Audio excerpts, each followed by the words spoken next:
नमस्कार, capital TV का खास शो राहुल का अग्निपथ देख रहे हैं आप। मैं हूं आपके साथ पूजा। अब एक बात तो बिल्कुल तय हो चुका है कि आज नहीं तो कल राहुल गांधी का सामना ईडी से एक बार फिर जरूर होगा।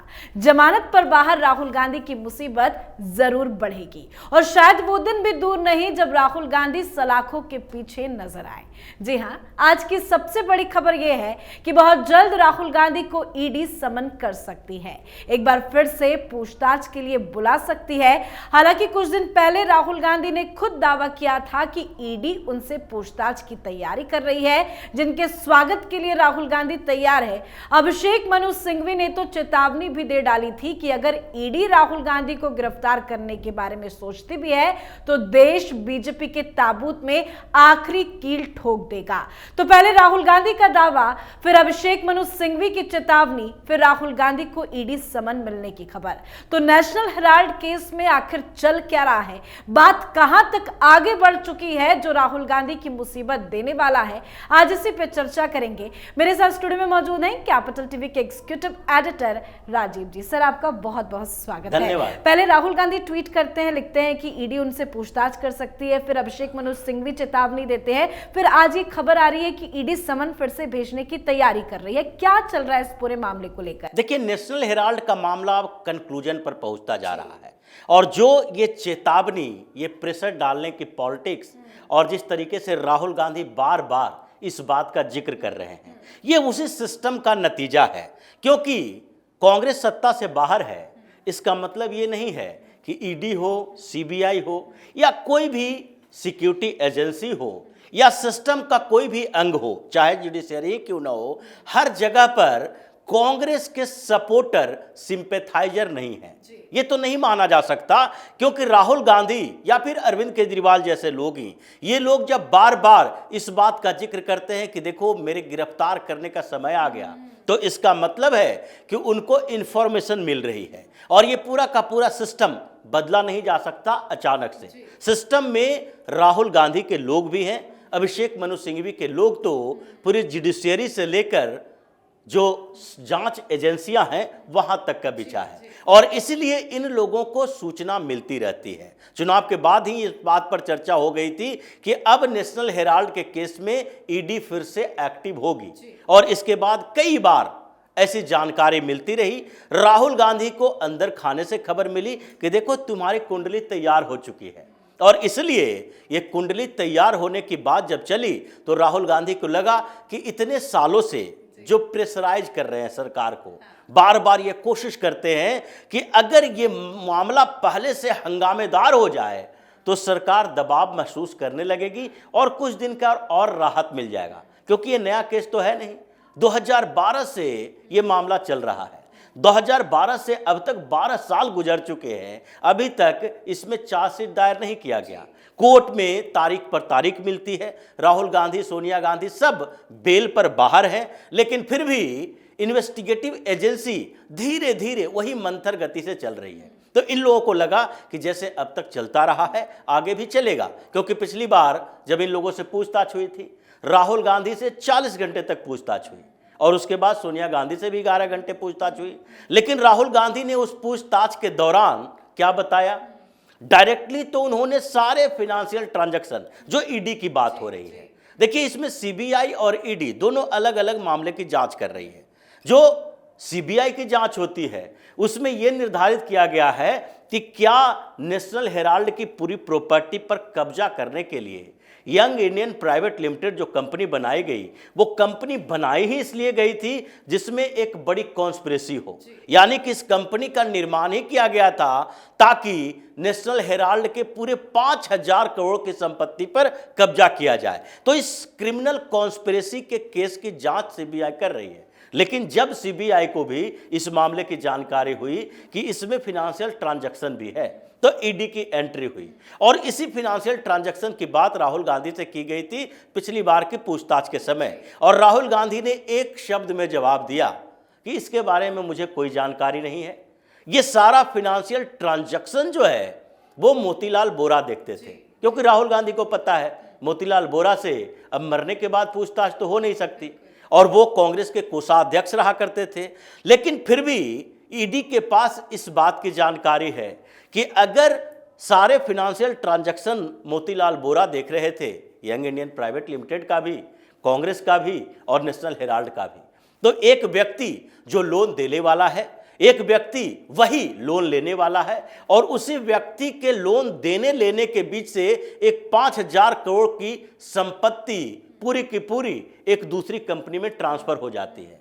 तो ये कॉन्स्पिरेसी तो है ही, इसमें कोई दो राय नहीं है। लेकिन वो पैसा आया कहां से?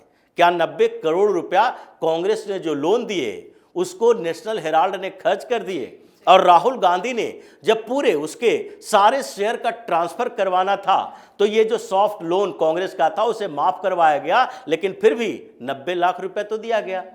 और जहां तक यंग इंडियन प्राइवेट लिमिटेड जो कंपनी बनी थी 2011 में, वो कंपनी 5 लाख में बनी थी, तो 5 लाख से ये 90 लाख उसमें आया कहां से? इस बात की जांच भी हुई, और इसलिए ये राहुल गांधी इतना कहकर बच नहीं सकते कि मोतीलाल वोरा सब कुछ देखते थे, क्योंकि यंग इंडियन प्राइवेट लिमिटेड में मोतीलाल वोरा नहीं थे, वो कांग्रेस की तरफ से थे, और उसमें मोतीलाल वोरा का स्टेक जो है वो राहुल गांधी सोनिया गांधी से बहुत कम था। अगर देखा जाए पूरी तरीके से तो 76% इन दोनों माँ बेटों को है, ऑस्कर फर्नांडिस मोतीलाल वोरा का 12% तो क्या आप 76% का स्टेक होल्डर जो 38% अकेले राहुल गांधी या सोनिया गांधी रखते हैं, इन दोनों ने मिलकर यह तय कर लिया कि 10-12% शेयर होल्डर जो है वही सारा काम देखेगा? ये दुनिया में कहीं भी किसी कंपनी के लेवल पर ऐसा नहीं होता। जो मैक्सिमम स्टेक होल्डर होता है, जो डायरेक्टर होता है, वही सारा मामला उस कंपनी का देखता है, निर्णय लेने के अधिकार उसी के पास होते हैं। इसलिए ईडी ने जब पिछली बार सबसे पूछताछ की, उसके बाद डीके शिव कुमार, डीके सुरेश को बुलाया, क्योंकि वो यंग इंडियन प्राइवेट लिमिटेड से जुड़े हैं, उनका नेशनल हेराल्ड से कोई लेना देना नहीं है, उनका कांग्रेस के 90 करोड़ रुपए से भी कोई लेना देना नहीं है। लेकिन डीके शिव कुमार और डीके सुरेश, ये दो लोग जो है, दोनों भाई, ये दोनों ने 40 लाख रुपया करीब यंग इंडियन प्राइवेट लिमिटेड को दिया। और पहले राहुल गांधी ये पैसा इसलिए लेते रहे क्योंकि इन्होंने कहा कि ये नॉन प्रॉफिटेबल ऑर्गेनाइजेशन है, इससे हमें प्रॉफिट नहीं लेना है। तो अब जो 4 सबूत मिले हैं, 6 गवाह मिले हैं इस पूरे ईडी को, जिसके पर चार्जशीट बनाया जा रहा है, और उसके बाद चार्जशीट तैयार हो चुका है, तो ट्रायल के लिए मतलब कि ईडी के पास जिस सबूतों का आपने जिक्र किया, पूछताछ हुई, सबूत ईडी ने इकट्ठा कर लिया है, अब चार्जशीट दाखिल होनी, उससे पहले अब राहुल गांधी की मुसीबत बढ़ेगी। बिल्कुल, क्योंकि जब चार्जशीट दायर करेगी और ट्रायल की शुरुआत होगी, उससे पहले एक बार फिर से इन लोगों को पूछताछ के लिए बुलाया जाएगा। अब यह नहीं कहा जा सकता कि सोनिया गांधी को ही बुलाया जाए, लेकिन राहुल गांधी से पूछताछ होगी, और उसके लिए ईडी तैयारी कर रही है कि एक बार क्रॉस क्वेश्चनिंग हम कर ले उन गवाहों का।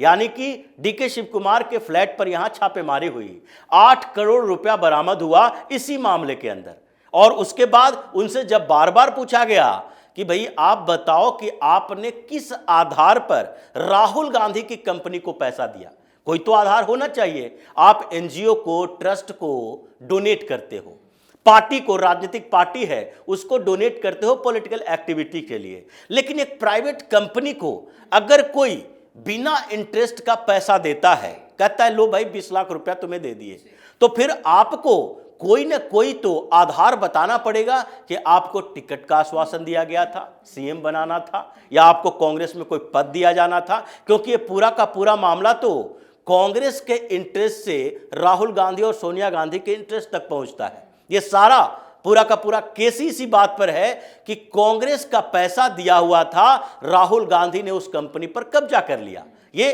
कांग्रेस कोई प्राइवेट कंपनी नहीं है जिसके सीईओ सोनिया गांधी बन जाए, कांग्रेस एक राजनीतिक पार्टी है, और अब कांग्रेस के ऊपर भी ये चार्जशीट जो दायर होगा, पहले राहुल गांधी, सोनिया गांधी, उसके बाद तो कांग्रेस का ही नंबर आएगा, क्योंकि जिस तरीके से इस बीच 751 करोड़ रुपए अटैच किए गए नेशनल हेराल्ड की प्रॉपर्टी, और ये लोगों ने ट्रिब्यूनल में जाकर उसको चैलेंज किया, कोर्ट से भी अनुमति मिल गई ईडी को कि नहीं नहीं ये अटैच की हुई संपत्ति आप अटैच करके रखिए, बाद में नीलामी करना होगा इसे। मतलब अप्रूवल कोर्ट से भी मिली कि ये घोटाला हुआ है, अवैध तरीके से कब्जा किया गया है। तो इसीलिए डीके शिव कुमार, डीके सुरेश, मल्लिकार्जुन खड़गे जो कि CEO young Indian private limited के, जिनसे पूछताछ की गई, हेराल्ड हाउस के अंदर ताला खुलवाया गया, ये भी उस गवाह में शामिल हैं जिन्होंने कहा मुझे तो कोई पता नहीं, मुझे तो ऐसे ही मेरे सिर पर लाकर डाल दिया गया, जैसे कांग्रेस का अध्यक्ष बनने के लिए उनके सिर पर एक ताज डाल दिया गया है,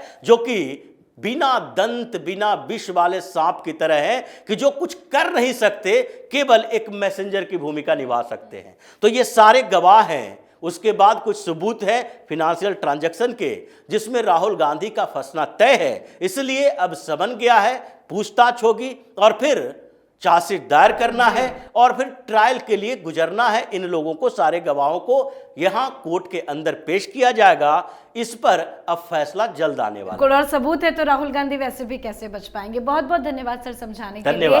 तो राहुल गांधी पर बहुत जल्द बड़ा एक्शन हो सकता है। नेशनल हेराल्ड केस में राहुल गांधी को ईडी जल्द समन कर सकती है। ईडी के अधिकारी ने बताया था कि हम एसोसिएट जर्नल्स लिमिटेड यानी एजेएल की जांच पूरी करने और चार्जशीट दर्ज करने की सोच रहे हैं ताकि मामले की सुनवाई हो सके। ईडी इस मामले में हुई गड़बड़ी के बारे में अपनी जांच पूरी करना चाहती है। तो ऐसे में राहुल गांधी से पूछताछ का एक और दौर शुरू हो सकता है। सोनिया गांधी भी ईडी के रडार पर आ सकती है, जो कांग्रेस पार्टी के लिए एक बड़ी मुसीबत पैदा कर सकता है। इस पर आप अपनी राय कमेंट कर लिखें। देखते रहिए कैपिटल टीवी। नमस्कार।